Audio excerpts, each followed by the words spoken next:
және бүгінгі видеода мен сіздерге өте қызықты видео түсіретін боламын. Бүгінгі видеода мен сіздерге сабақты қалай 5-ке оқуға болады деген видеоның екінші бөлімін түсіретін боламын.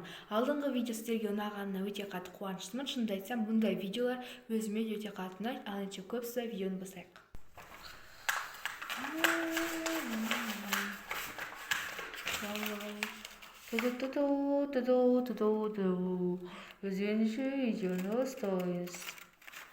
Ең алдымен достар, сабақты жақсы оқу үшін сіздерге ең алдымен қарапайым нәрсе, бұны айтпасам да болмас, негізгі түрде үй жұмысын орындау керек.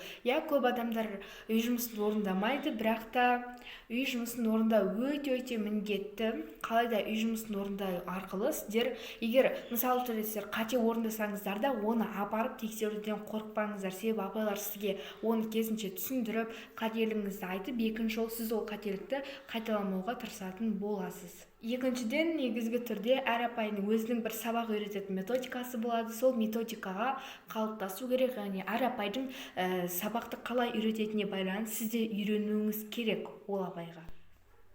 Достар, үшіншіден енді конспект. Шыны керек, әр дәптерге өзіңіз арнап бір конспект жазбасаңыздар болмайды. Ол конспектті әдемілеп, сізге бір мотивация беретіндей әдемі қылып сәндеп тұрып жазсаңыздар, ол сіздерге үлкен бір көмегін тигізеді. Керек кезде сол конспекттен жазып аласыздар, және ол конспект дегенде барлығын көшірдің қажеті жоқ, тек керекті ғана мәліметтерді ғана жазып алсаңыздар жеткілікті.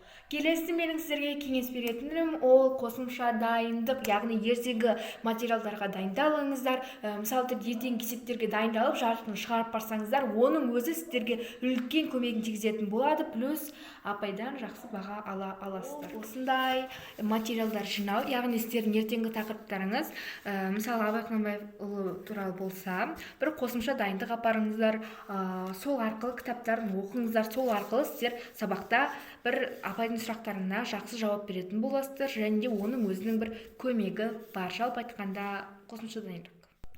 Және сіздерге келесі беретін кеңесім ол сабақта белсенді болыңыздар. Яғни сабақта үндемей, апайлар сұрақ қойып жатса, үндемей отырмаңыздар. Керісінше белсенді болып, сол сұраққа таласып тұрып, қате болса да жауаптарыңызды айтыңыздар. Одан сіздің бағаларыңыз немесе балдарыңыз кеміп қалмайды. Керісінше бір апайдың көзіне түсе аласыз. Дәптер бастау, яғни формулаларды дәл осылай видеода көрсетілгенде жасап, формулаларды жазып, оларды сәндеп, яғни сіздер керек кезде бір емтиханда ТЖБ-ларда, БЖБ-ларда солардан формулалардан қарай аласыздар. Сол үшін де формулаларды қазір 5-ші сыныптан бастап неге жазсаңыздар болады, себебі формулалар әрқашан сіздерге керек. Келесі ең соңғы кеңесім ол сіздерге біреуден көшірмеңіздер.